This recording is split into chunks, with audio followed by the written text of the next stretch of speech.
Hi, everybody. Welcome to Academics of PA. I'm here with Bruce McDonald. Hey, how's it going?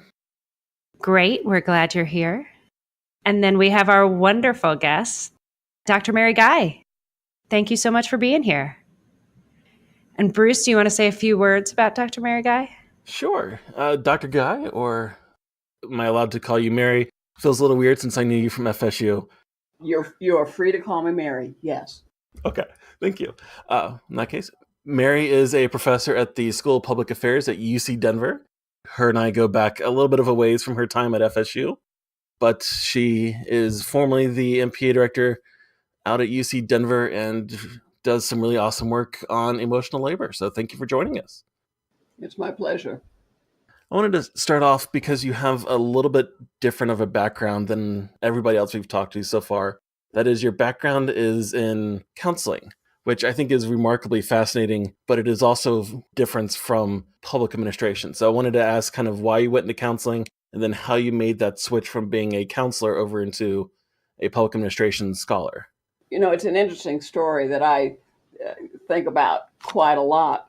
And that is that I did not come into the academy in the normal way. I did not come in straight from undergraduate school or a master's degree.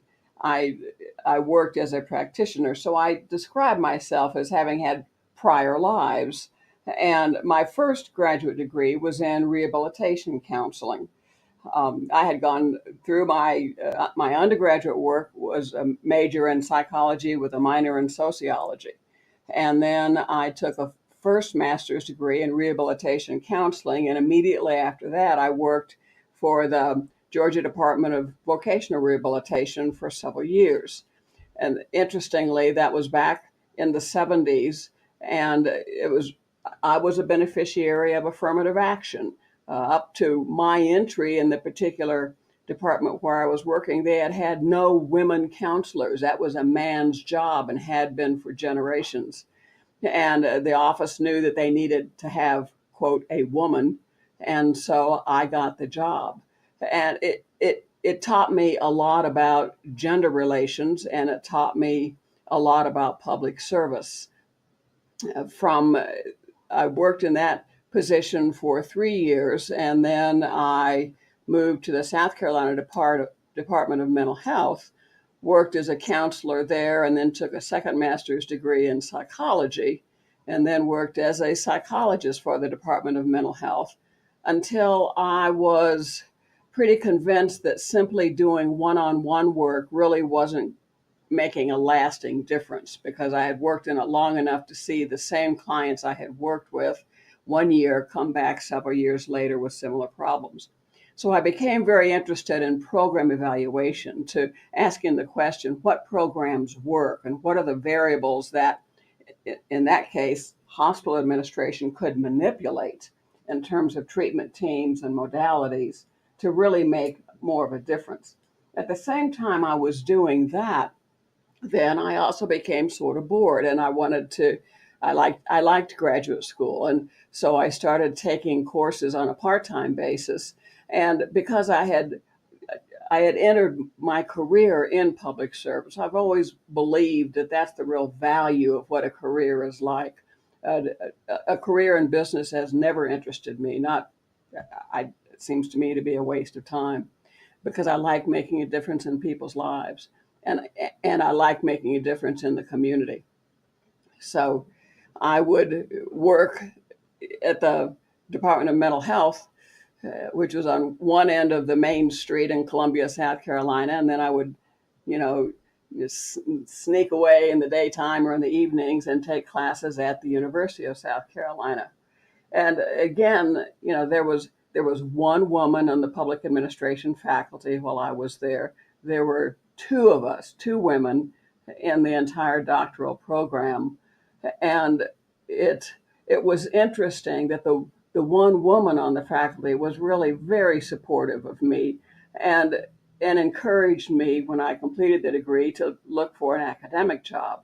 That had never been my goal, but I thought to myself, maybe I'll give it a shot. And it was largely at her urging, that was Marcia Whicker, that I did that. And I told myself when I took the academic leap that if I didn't like it, I could always go back to a real job. Well, I made that academic leap, and I've never looked back. I love this work. And I tell my students, being an academic, being able to ask questions that matter and pursue answers to those is, to me, it's the most rewarding way to spend a career. So I have loved my life as an academic, and it has been very rewarding for me. Such a lovely sentiment. I want to ask a question about that early program evaluation experience. How did other counselors feel about you trying to find a better way to do their job? There was an eagerness.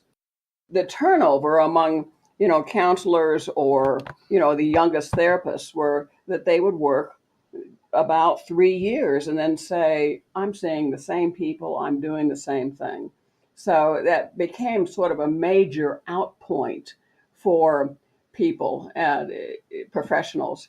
And for me, I wanted to continue working in mental health, but I wanted to be able to make more of a difference. So it was very well received. Oh, that's great. That's good to hear. I was worried they'd be resistant. No, well, and if they were, those were not the ones I was speaking to. So there's so much of our career has to be spent surrounding ourselves with people who help us be better than we are, and people who help us think more broadly or think more deeply about questions that matter to us. So that was my case then, talking with people who also wanted to know how to do their work better to make it more worthwhile. And I do the same thing in my research now. I tell my students it's so important to go to conferences and to build intellectual networks with people, not just in your own, very small domain who work only one kind of research questions, but to also bridge questions and develop relationships with people who work in various other perspectives of the field, because that's how we make our own work richer and deeper, and that's how we test our ideas in a way where we really can move it a little bit forward. So maybe you can talk a little bit about your early academic network, how you started to build that network and build those ideas that you've become to be known for. Well, interestingly, I wrote a dissertation on organizational dynamics and team building and identifying the variables that correlate with conflict versus agreement in treatment teams. And for the first several years, I was writing a lot about organizational conflict, and and I was doing that and have it's always been sort of a theme of mine, and understanding organizational architecture, and how it affects gender relations, how it affects who gets the plum jobs, how it affects social equity, in terms of outcomes of public programs and so forth. But an interesting, wonderful bump in the road happened in the late 80s when Naomi Lynn, who had been one of the few women political scientists studying public administration, had been offered an opportunity to contribute a chapter to what then was the Hayes and Kearney personnel reader. Now it's Coggburn, Hayes and Kearney, I think. But she had been asked to write a chapter on gender, on women in public administration, and she had just taken the deanship position at Georgia State. And she said she didn't have time. She knew me through ASPA, and she asked me if I would be interested in writing that chapter. And I jumped at the opportunity. And I've been writing about gender ever since. So, I mean, what happened is, again, just because of the networks, and in that case, it was the networks I'd started developing through ASPA, that Naomi knew me, I knew her, and she literally opened a door for me, and I was smart enough to walk through it. And so that started my work in gender. And right at a time when there was a readiness among journal editors to pay attention to gender and to publish papers on that. And by that time, by the late 80s, early 90s, it was safe for women academics in public administration to write about gender. Before then, there had been great reluctance because the word to any woman graduate student was, don't write about gender because you won't get tenured if you do. Now, that's not the case anymore. That's been a wonderful change. But I was writing about gender, and I was really flummoxed by the late 90s and early 2000s at how persistent the pay inequity was. And I kept looking for variables that would help to explain it. Because in the 70s and 80s, the excuse was always that women didn't have graduate degrees, but men did, and therefore men had more education, and therefore they would be paid more. Well, as the tide was turning and more women were earning those master's degrees, in fact, they still were not being paid the same as their male peers. So I kept pushing and probing and looking around the corner to try to understand what that was. And one day I was preparing a lecture for an HR class, and I ran across a sociology journal that contained a symposium on emotional labor. And the articles were focusing on the kind of emotional labor that women are expected to do. Well, I'd read that and I thought, aha, this may be the key that will unlock the question about women, why women are always paid less. So my earliest work in emotional labor was looking at the gender differential. And then I started speaking to audiences. And with each audience I would speak to, after I had made my presentations and talking about how important it was, for women to be nurturant and, so forth, that there'd be a man at the back of the room who would raise his hand and say, well, I do emotional labor too. And I became thoughtful about that and realized, in fact, emotional labor is not the key that unlocks the question to why women are paid less. Women are simply paid less because they're women, period. That men perform emotional labor. Their expectations for men is different than the expectations for women. Where women are expected to be nurturant, and if not, they'll be penalized. Men are expected to be self-confident and assertive, and if they're nurturant, they get an extra bonus for that. So it plays out differently because it is so contextual. But as you see, one question led to another, and now I write very comfortably about gender, and I write very comfortably about emotional labor, and I write very comfortably about organizational dynamics. So my life has been this wonderful blend where one fascinating question has led to the next and led to the next. So you mentioned that the academy is now very accepting of public administration scholars writing about gender. Can you talk a little bit about what you think that evolution was? Like what happened in universities, what happened at journals that started to make us appreciate that research versus stay away from it?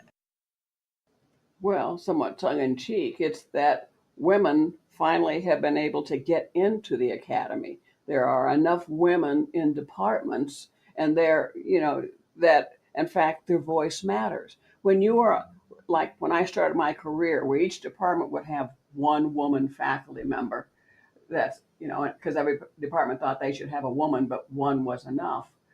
In fact, the woman had no voice. She basically had to be like a man and pursue research questions that men valued, because it was men sitting in judgment of her at the pre-tenure review and at the tenure review. Well, there are now, our master's students are well over 50% women. We've seen tremendous strides in that regard. It's now rare to find a public administration department that has only one woman faculty member. As women have gained a toehold in the workplace across the board, as well as the academy, there has been a greater appreciation for addressing not just questions and framing questions, not just the way that makes sense to men, but also doing it in a way that makes sense to women. Okay, one more on this topic. from my understanding, and this could possibly not be true, women in academia are still paid less. And there has been a whole conversation about an expectance that we do more of the emotional labor within the university, so service. Do you know if that's true? And why do you think it's still around? What I know, because universities are just like every other organization. All of the values that are embedded in them are a function of the external environment. And what we know just with teaching evaluations, the course evaluations that students complete at the end of a term. If if a if a male instructor is also supportive and nurturant, he gets like that's like bonus scores for him. On the other hand, if a woman fails to be nurturant and supportive, she is penalized tremendously. In other words, a woman instructor cannot behave like a male instructor and and and achieve the same student evaluations. It just doesn't happen because of the cultural expectations for what is a proper woman's behavior and what is a proper man's behavior. It's so embedded. I get that. If it's that embedded, is there anything that you think that new scholars, new academics can do to help kind of change that dynamic? I know what I wish would happen. And what I wish would happen is that deans and department heads would open their eyes to this. And for those women faculty who have students lined up outside their door because they have not only, intellectual questions they want to ask about the course, they're also going to the person whom they perceive will be fairly supportive and nurturant to them. For the women faculty who are called upon to do that advising, and it may not even be on a formal basis, but the students will seek out the women to speak to. And what happens then is the women faculty are doing double time and they're getting no credit for it whatsoever. So one thing certainly for department heads to do is appreciate the role that those faculty are doing when they are doing double time. It's also important for those people to bring the work that they do to the awareness of the department head. When you write your annual report, it is invisible work. It is work that, as Joyce Fletcher tells us in Disappearing Acts, it is work that gets disappeared. It's the same kind of work in any teams where there's usually someone, and oftentimes it's the woman on the team who is expected to sort of smooth those ruffled feathers and stop in and talk with different colleagues and sort of keep everybody working smoothly together. There's an art to that, and that's emotive skill. But so many times it falls on the woman to do that, and everyone else literally turns their collective head, pays no attention to it. She doesn't get paid anything for it, and it's double work. Your academic work allows you to be so knowledgeable about the dynamics of any organization and university organization. I have to ask, are people nervous at faculty meetings with you? She's going to put this in a book. I don't know. You would have to ask them. I know at FSU, all the PhD students were nervous around you, but well, right, and like you see inside their heads a little bit, right? Well, perhaps so. I am a student of human nature. It fascinates me. It just fascinates me, and so I do pay attention to it. And how I come across, I don't know. I've learned to not worry about that a whole lot. Well, so you've talked a little bit about your mentors and certainly your career in studying how to interact with people well. How do you bring that to your mentees? What are some of the things that you really try to do in that relationship?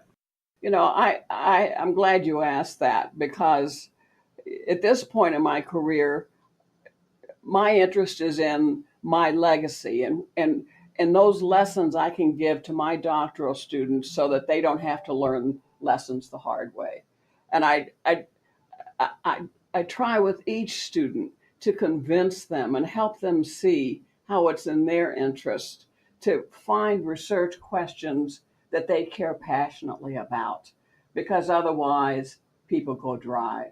And, and I've hated to see that, but I've seen students over the years who, you know, they think that there's some, either they find a data set and they just want to plumb through it and get that work done, but they never learn how to ask a question they care about in a way that it will stay alive in their heart so that they can then apply their head to it. So I talk a lot about passion.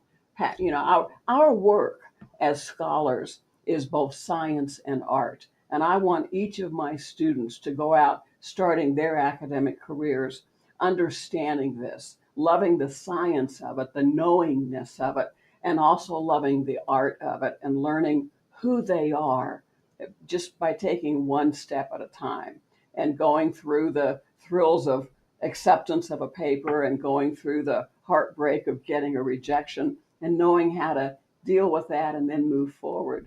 So my most important thing is, I think, when I'm training doctoral students is my job is to help them reach deep inside themselves and find what they really care about, and then to help them hone and shape and sculpt it so that it fits within the theories of our field and they find their niche in it. Can you speak to how you might approach that when what they are interested in is going to be something that the field itself might not necessarily care about? So you had mentioned earlier, back in the 70s and 80s when you first kind of got into public administration, nobody really talked about gender issues, but that was still an interest to you. So not a gender issue per se now, but if there's another issue that comes up that a student might be interested in that the field doesn't pay that much attention to or care about, how would you kind of guide them? I'm finding that social equity becomes a framework for really being able to advance democracy. And it serves as a framework that so many of our questions that we feel passionately about can be addressed and fleshed out. I have students now working on dissertations on LGBTQ representation in federal agencies. I have students working on, questions dealing with public transit and understanding that those where the train stops are in urban train systems really affects who that's built, who the system is built for training it. If all the train stops are right by where the employers are, that's one thing. If those train stops are where the grocery stores and where the pediatricians' offices are and the daycare centers are, then that tells you it's really, built with different considerations in mind. So there are so many ways to look at our public infrastructure and then ask ourselves, in whose advantage is this? And what would make it a more just system? So I am finding and I am loving the interest I am seeing in social equity. I think it can really help us move the whole field toward asking that important question of how can we do democracy better? We've talked a little bit about sort of big ideas in public administration. The social equity piece being critically important and very thoughtful. Any other big themes you wish we would return to or start to talk about more?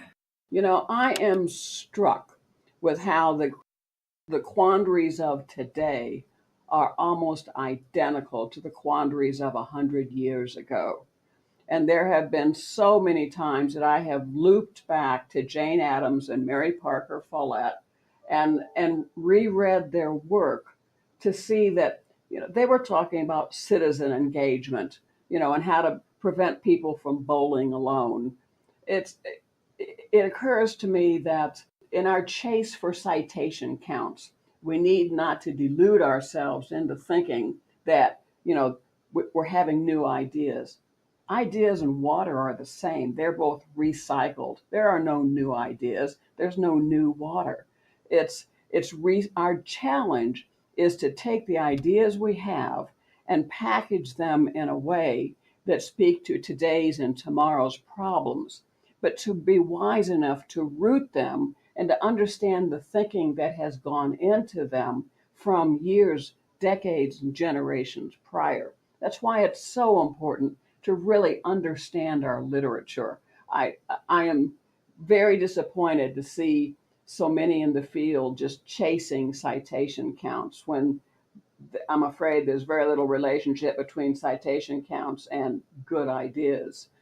I hope that the field will lean back and take a big look at what is the purpose of this field: to do democracy better, to do government better, and and then say, what questions can we ask that can help move us forward? It's so easy to become blinded by what we see as today's pressures. Well, so talk about those. What do you think are those today's pressures? Well, today's pressures are this crazy chase just to get published. So we're publishing a lot of junk. We're publishing a lot of stuff that's just really not worthwhile. And the value of education and the value of knowledge and the value of science is not in quantity, it's in quality. I hope that we can, again, sort of step back and say, what is it we're trying to achieve? And let go of those things that really aren't achieving them. I will tell you this, I, I can sense that we are on the verge of being much, much smarter about our methods. That certainly I came of age in a time when, quantitative techniques were the absolute king. That was the end all and be all. And then we started saying, well, we really need to have words. We really want to understand the depth of something. So then we went to mixed methods and thought, well, maybe, this will be it. But we have such necessity for so many different kinds of tools, whether it's historical research, whether it's just deep, thoughtful interviews, whether it's content analysis, whether it's network analysis, whether it's, really sophisticated hierarchical modeling, whatever it is. I tell my students, I want them to leave this program with a big toolbox that is equipped with a vast panorama of tools, so that it's their question that drives the research, not the tool they're going to use that drives the question they ask. And I think I'm not alone in this. I sense more people getting to this point of saying, let's be smarter about the questions we ask. Let's be smarter about accepting diverse methods. Well, I think it's interesting you bring that up because that's something that every guest we have had has brought up on their own in some kind of context, whether it is viewing that we have too much of a heavy reliance on the quantitative methods or that we have forgotten the importance of the question by focusing entirely on just choosing the most kind of interesting method possible. Right, to my point. I mean, I sense that we've all kind of walked up to this point and we're looking at one another going, yep, we made a wrong turn back there. So let's be smarter about it. Well, and so other than being a mentor to your students to do this better, and the work the deans have to do too, but what else could we be doing to make sure public administration is a relevant, thoughtful field? We must always be aware that it is an applied field. It is an applied field by design, in which we borrow from the entire panoply of social sciences and certainly civil engineering and quantum physics in terms of our language at this point, because we're dealing with superposition, mutually exclusive ideas that we have to deal with simultaneously. We must be relevant. If our research cannot be used to inform practice and to help practitioners, then we need to think twice about why we are doing it. That's our job. We are translators. We should be translators, where we ask an interesting question and then we determine the answer or the indicators and we interpret that in a way that we can talk to a practitioner and say, Well, this is what I've learned about, in my case, emotional labor. So I'm spending a lot of time talking to HR practitioners, and I'm saying this is the way to build your job descriptions, so that you can screen people for the emotive skills. This is the way to design your performance appraisals so that you can reward people who have good emotive skills. This is the way to do a job analysis so that you can identify all that goes into a job. That is translational research. And when I'm doing that, I know that I'm doing good work because I've applied theory and methods, and I'm able to take those findings and speak to practitioners in a way that makes sense to them and helps them solve their problem. I think that's the real magic of public administration. It really can make a difference in the lives of people and in the work that our public service programs do. I think that is a beautiful sentiment. What should we tell PhD students? You need to be a practitioner. You need to do service work. What can we do to help the next generation of academics understand what a true applied field is? Oh, isn't that a good question? I try to stay away from the should kinds of instructions, but I'm telling you, the best students are the ones who at least have had a few years to really understand what it feels like to work a real job, work an 8 to 5 job, and deal with the pressures and the organizational conflicts and the demands and get understand what it feels like viscerally when you don't have the budget to do what your mission says you do, and you still have to figure out how to do it as well as you can. It's There's an honesty to practice that is so easily overlooked when we just read our journal articles and do more research. So internships are very valuable. And another way to learn, and I continue to learn every semester I teach, I learn from my students. I love teaching MPA students because most of them are working while they're taking their classes. And I have them tell me their stories, and it keeps me fresh and it keeps me honest. And I tell my doctoral students to do the same thing. Pay attention to what your students say, be open to them, because we will continue to learn. My students are my best teachers. And I think that is what it is for all of us if we continue to learn. We can't really be good scholars if we don't continue to learn from the ground up. Yeah.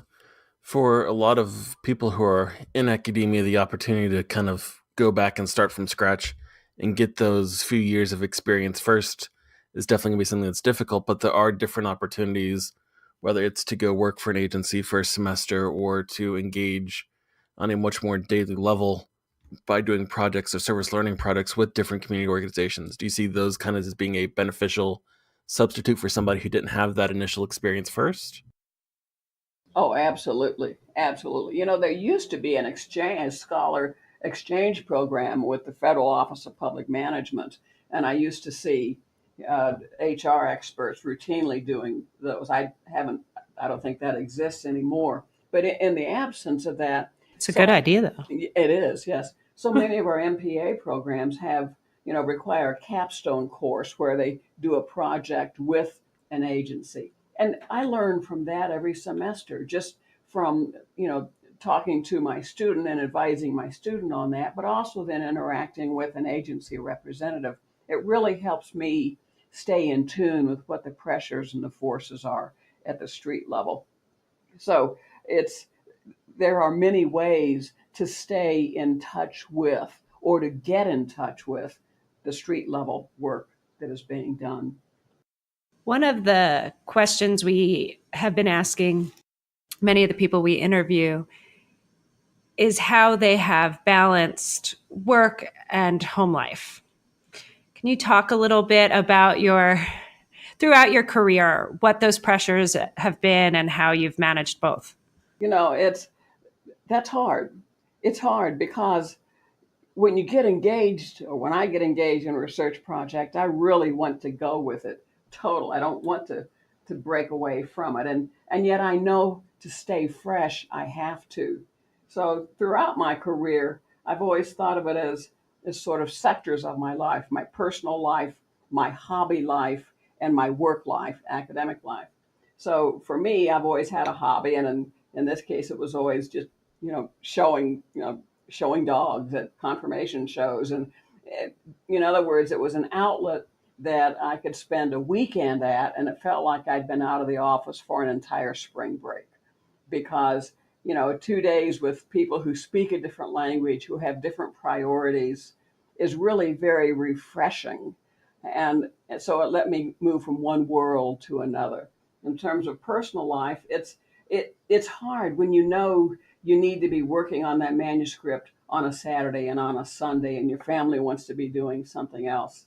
And it's you just each of us has to sort of figure out what's going to work for us and our particular the way we live our lives, and then stick to it. And it takes a lot of self-discipline. I think writing is lonely. It can't be done chatting with somebody. It can be done only by sitting at the keyboard and just banging those keys.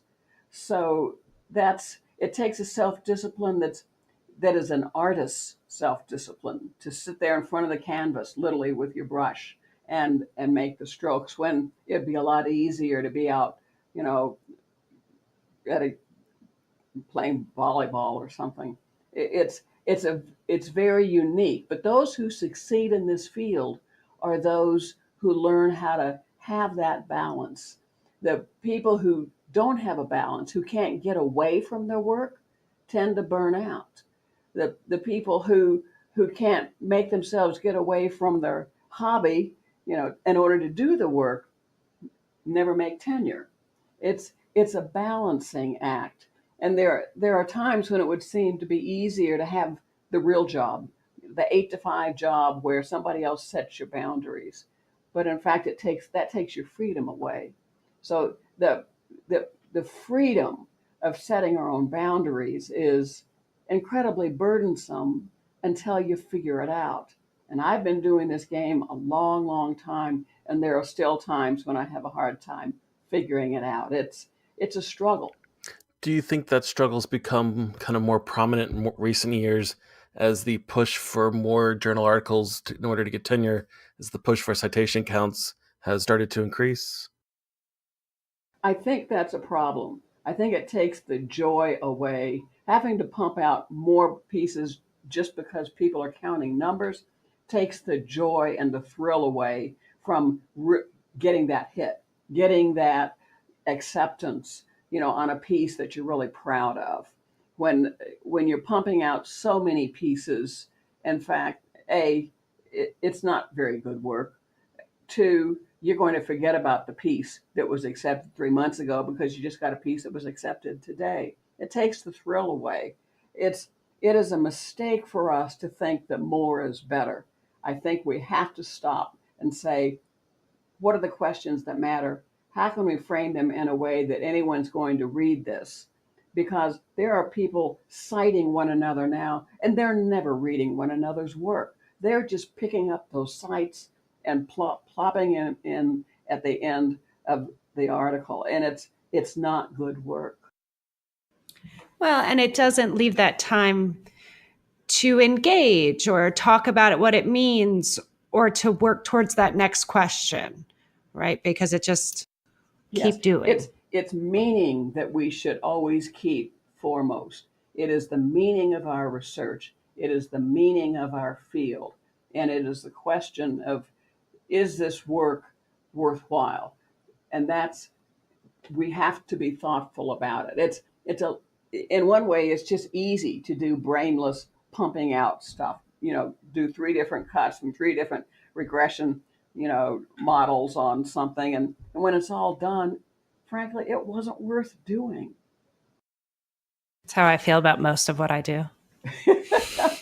Well, then grab a hold of a piece that you really liked and build on that. No, I like that advice. So one follow-up to it, though, and thinking about an audience of PhD students, you are still a very prolific scholar. So finishing a project, sticking it through till you find what is meaningful about it.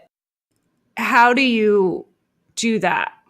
You know, it's the internet has made it so easy to develop intellectual soulmates around the globe, such that if you feel you've pretty much exhausted a particular question in a particular domain looking domestically, then ask yourself, what are the cultural contexts of this? What are the cultural correlates of this?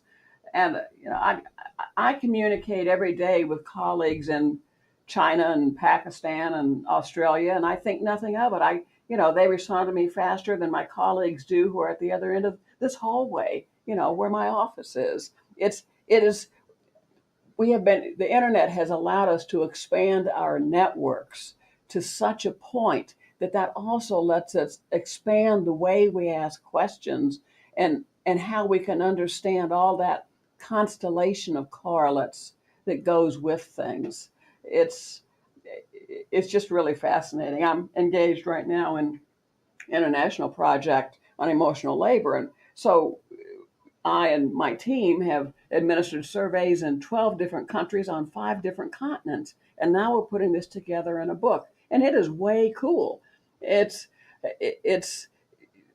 because it lets us understand more about cultural context and the subtleties of it. And now I'm coming to realize that at one and the same time, culture explains everything and culture explains nothing.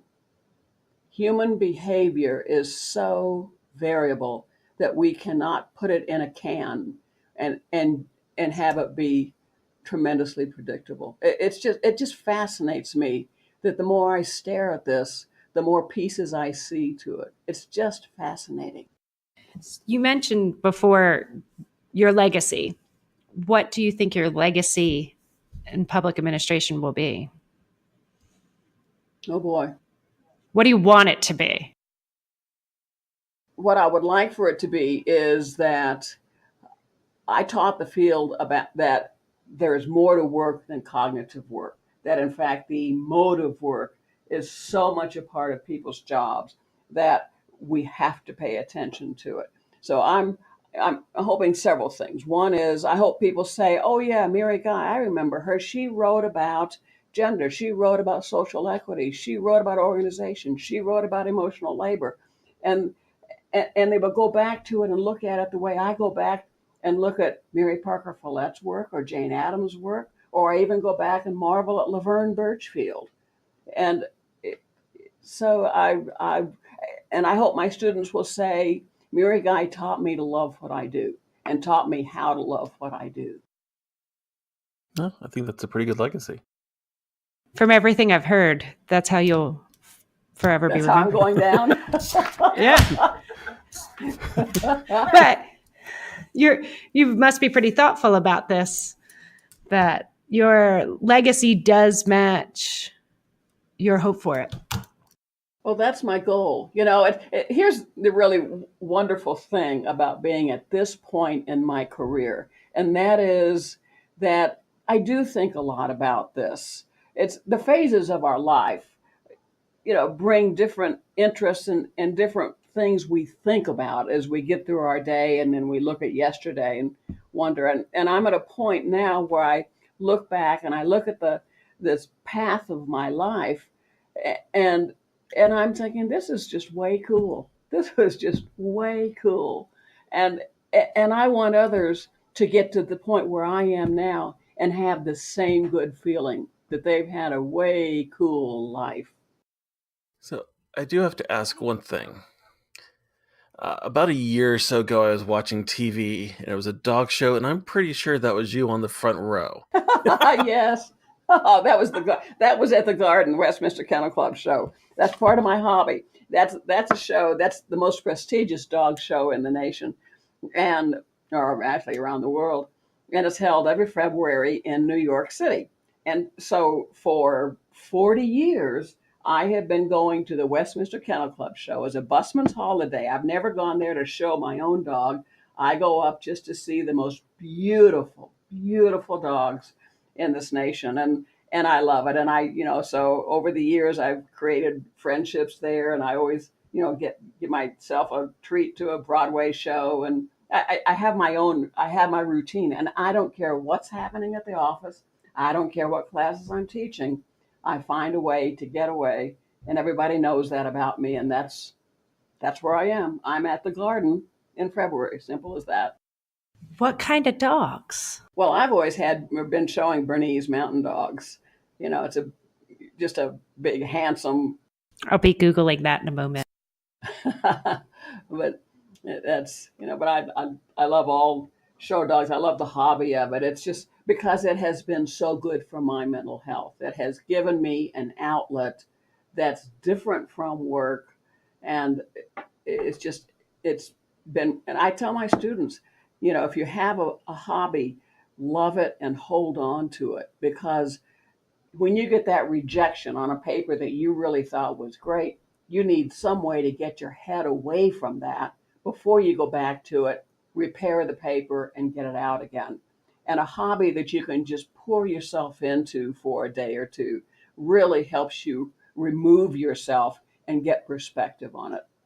Has there ever been a project that you did let go, or you didn't finish, or didn't work out the way you wanted it to be? Yes. The one woman teaching public administration when I was a doctoral student, who'd been so supportive of me when the rest of the faculty were not quite sure that a woman and a practitioner could ever move into the academic realm.